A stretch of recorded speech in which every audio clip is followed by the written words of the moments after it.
dakwah Quran, dakwah edit, dakwah tematik. بسم الله الرحمن الرحيم الذين يذكرون الله قياما وقعودا وعلى جنوبهم. Mereka adalah orang-orang yang senantiasa mengingat Allah pada saat mereka berdiri, atau pada saat mereka sedang duduk, atau pada saat mereka sedang berbaring. Senantiasa hati-hati para penuntut ilmu terpaut dengan Allah Subhanahu wa ta'ala. Ketergantungan dengan Allah, memiliki rasa tawakal yang dalam kepada Allah Subhanahu wa ta'ala.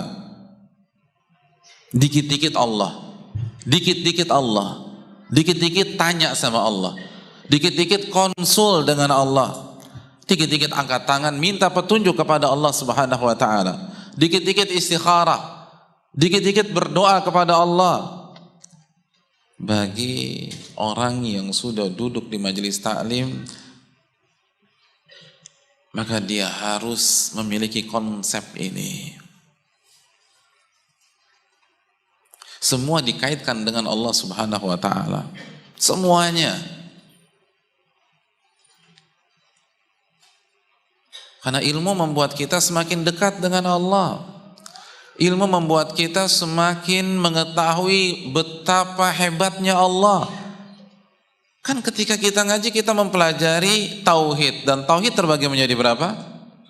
3, tauhid rububiyah, uluhiyah, dan asma wa sifat. Bagaimana mungkin kita mengkaji tauhid tetapi nggak sering konsultasi dengan Allah? Lalu apa gunanya ketika kita mempelajari Allah Al-Qadir,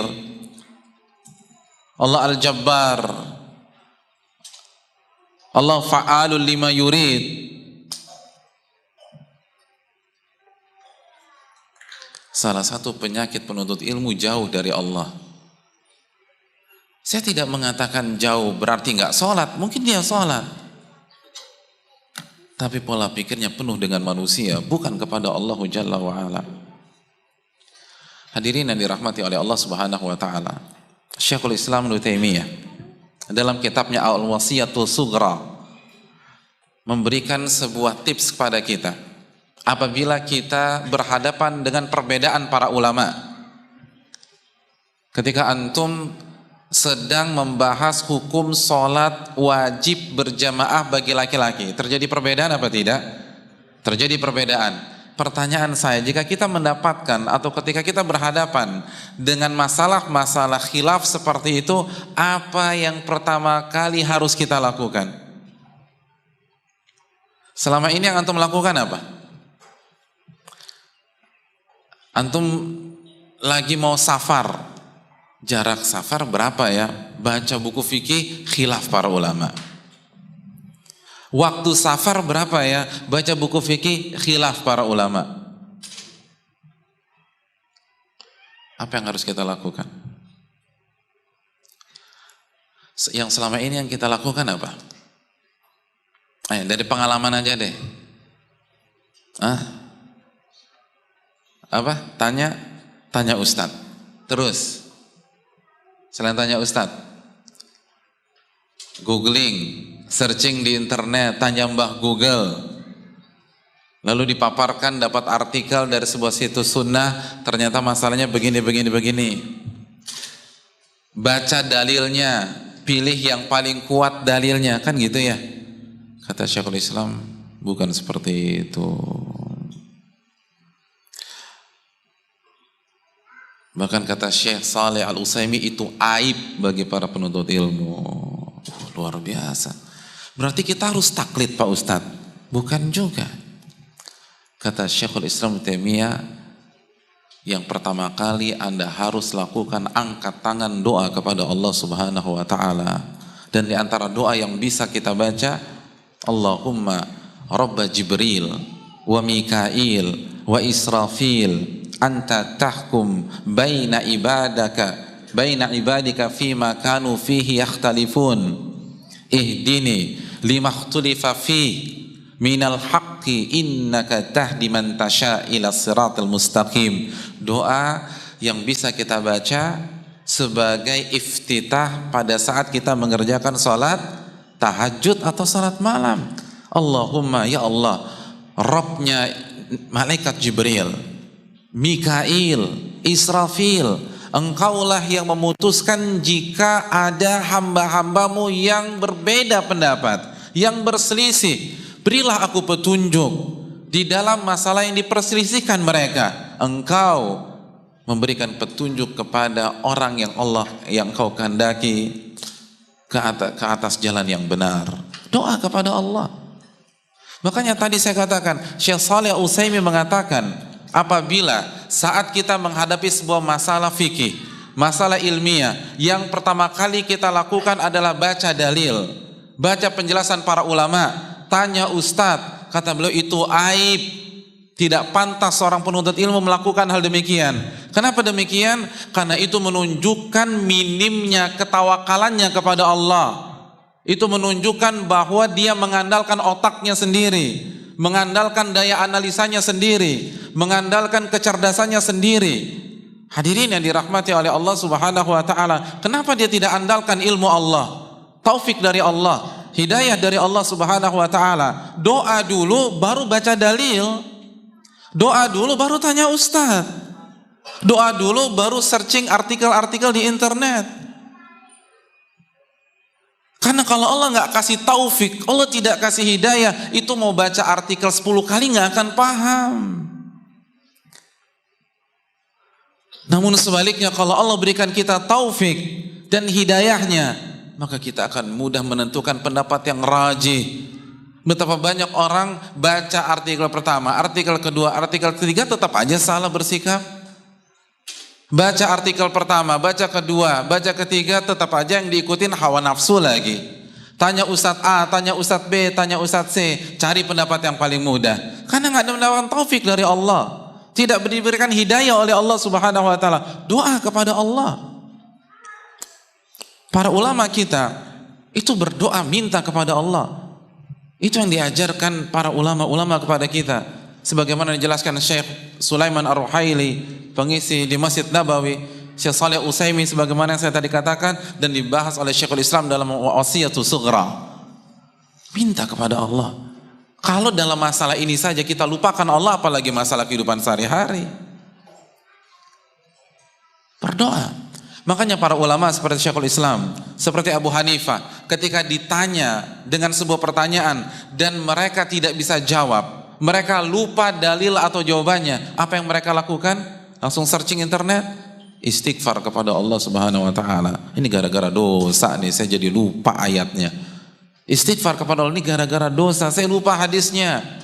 Kayaknya dulu pernah baca, tapi berusaha ingat, nggak ingat lagi, gara-gara dosa. Wa ma asabakum min musibatin fa bima kasabat aydikum. Apapun yang menimpa Anda itu kan disebabkan dosa-dosa Anda. Kaitkan dengan Allah.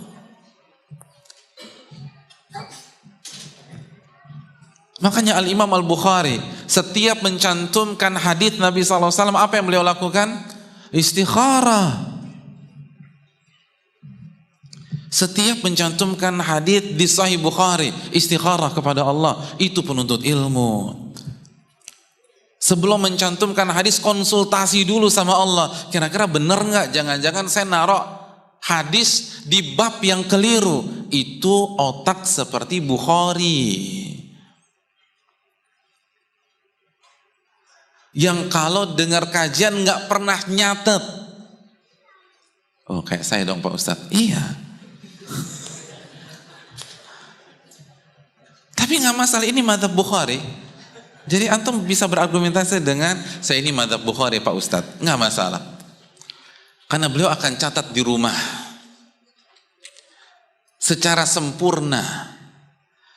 Dan terkadang jarak antara kajian dan rumah beliau 1 bulan perjalanan.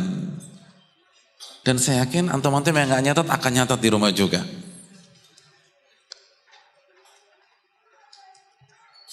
Otak seencer itu masih konsul dengan Allah. Otak secerdas itu masih nanya Allah sebelum mencantumkan hadis.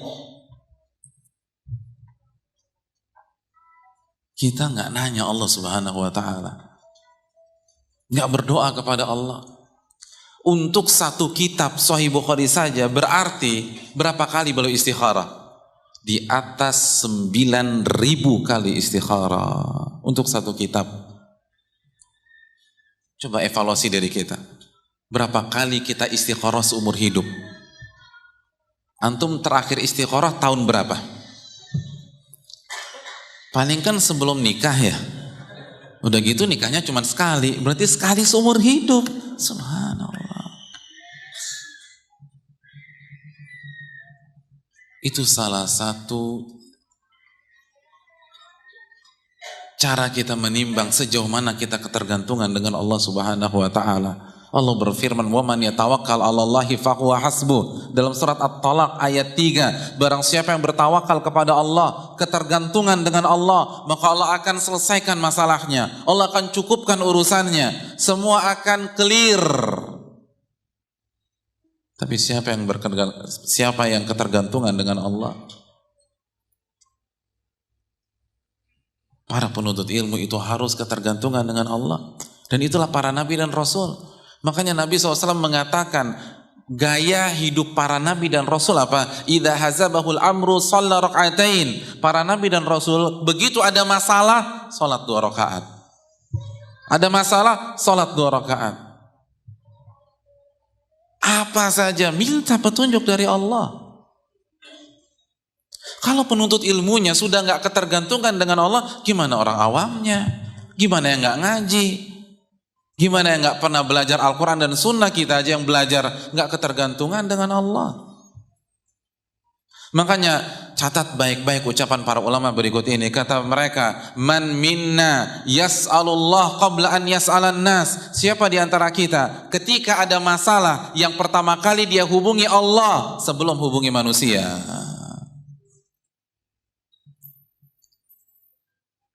Di tengah jalan mobil antum mati mesin. Siapa yang pertama kali kita hubungi? Orang bengkel kita atau angkat tangan minta kepada Allah Subhanahu wa taala? Ban motor kita bocor. Siapa yang pertama kali kita hubungi? Hadirin yang dirahmati oleh Allah. Kita dapat telepon dari kampung atau dari daerah asal kita bahwa orang tua kita sakit dan butuh pertolongan segera. Siapa yang kita hubungi? Tetangga kita atau teman kita yang ada di daerah tersebut, atau angkat tangan minta kepada Allah Subhanahu wa taala? Yang membuat ilmu kita nggak berkah adalah kita melupakan Allah Subhanahu wa taala. Kita bertawakal kepada manusia. Yang ada di kepala kita si A, si B, si C, si D, si E. Padahal belum tentu dia bisa bantu. Dekatkan diri kita kepada Allah. Ketergantungan dengan Allah. Kun ma'allah, kata para ulama. Senantiasa bersama dengan Allah Jalla wa'ala. Kita punya kesulitan ekonomi, angkat tangan minta kepada Allah. Ada masalah keluarga, doa kepada Allah. Bukankah itu yang dilakukan Nabi Ibrahim ketika Sarah ditangkap oleh tentara Fir'aun? Kok Fir'aun? Iya, Fir'aun di zaman Nabi Ibrahim, bukan Fir'aunnya Nabi Musa. Apa yang dilakukan Nabi Ibrahim? Cari bala bantuan. Yang pertama kali langsung sholat 2 rakaat salam, 2 rakaat salam, 2 rakaat salam. Dan dalam riwayat itu yang dilakukan Sarah ketika sudah berdua-duaan dengan Fir'aun. Yang dilakukan Sarah berwudu sholat. Dan apa yang terjadi? Ia tidak bisa disentuh oleh Fir'aun. Sebagaimana hadis Bukhari. Setiap Fir'aun mau menyentuhnya, sekujur tubuh Fir'aun kaku dan ngemis kepada Sarah. Siapa yang meragukan kekuatan Allah Jalla wa'ala? Minta kepada Allah. Doa kepada Allah Tabaraka wa ta'ala. Ini kunci sukses agar kita berkah di dalam ilmu kita. Semakin ngaji semakin dekat kepada Allah. Semakin belajar semakin lebih yakin kepada Allah. Semakin lebih percaya kepada Allah daripada percaya sama omongan teman kita. Omongan manusia. Karena Allah nggak mungkin bohong. Semakin belajar, semakin tidak pernah melewatkan doa-doa sehari-hari. Karena itu minimal. Al-Imam As-Sa'di mengatakan bahwa kita dianggap orang yang banyak berzikir, minimalnya mengamalkan zikir yang ada dalam keseharian. Ketika mau keluar rumah, kita baca bismillah, tawakkaltu 'alallahi la haula wala quwata illa billah. Naik kendaraan, baca bismillah, alhamdulillah subhanalladzi sakhkhara lana hadza wa ma kunna lahu muqrinin wa inna ila rabbina lamunqalibun. Mau pulang ke rumah, baca doa lagi. Doa masuk rumah apa? Doa masuk rumah. Kok nggak tahu? Terakhir pulang ke rumah bulan apa? Loh, kalau tiap hari pulang ke rumah kan nggak mungkin lupa hadirin. Bismillah. Lalu ucapkan salam. Kalau nggak ada orang, kita baca assalamu alaina wa ala ibadillahi sholihin, sebagaimana hadis Ibnu Umar dalam Adabil Mufrad diriwayatkan Imam Bukhari. Ustadz, masa masuk rumah aja baca bismillah? Iya, baca bismillah karena kita butuh sama Allah, ketergantungan dengan Allah Jalla wa'ala. Mau nyetir baca bismillah, mau ngapain baca bismillah.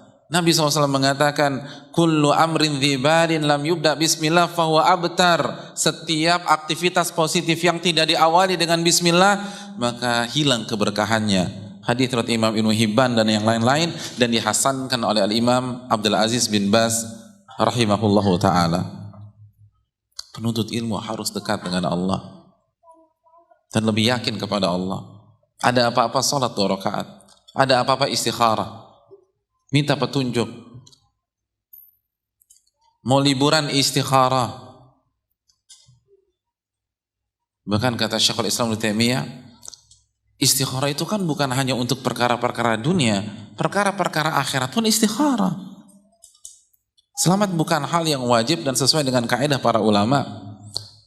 Antum mau datang ke pengajian, ada 2 majelis taklim di waktu yang bersamaan, pilih yang mana? Istikharah. Tunjukkan kita bergantung kepada Allah Jalla wa'ala. Jadi ini yang dilakukan oleh para ulama, makanya mereka dekat, mereka berkah. Al-Muzani rahimahullah setiap menulis bab di dalam buku fikihnya Mukhtasar Al-Muzani itu selalu salat istikharah. Padahal yang ditulis apa sih? Bab wudu, bab tayamum, bab salat, itu istikharah dulu karena khawatir salah. Minta kepada Allah. Dan terbukti Allah berkahi. Sahih Bukhari Allah berkahi sampai hari ini dan insya Allah sampai hari kiamat. Mukhtasar Al-Muzani Allah berkahi sehingga menjadi buku panduan dalam mazhab Syafi'i. Kenapa? Keterkaitan seorang hamba kepada Allah Jalla wa'ala. Oleh karena itu jangan sampai yang paling sering meluncur dari lisan kita adalah nama-nama manusia, bukan nama-nama Allah Subhanahu wa ta'ala. Kemana tauhid asma wa sifat kita? Minta dan terus minta kepada Allah. Dikit-dikit konsultasi, dikit-dikit tanya, dikit-dikit minta petunjuk. Itulah gaya hidup para penuntut ilmu dari zaman ke zaman, dan diawali oleh para nabi dan rasul alaihimussalatu wassalam. Oleh karena itu hadirin sekalian, senantiasa mendekatlah kepada Allah tabaraka wa ta'ala.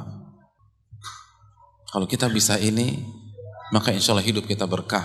Karena Allah janjikan dalam surat Ghafir ayat 60, Udu'uni astajib lakum, minta kepadaku aku kabulkan.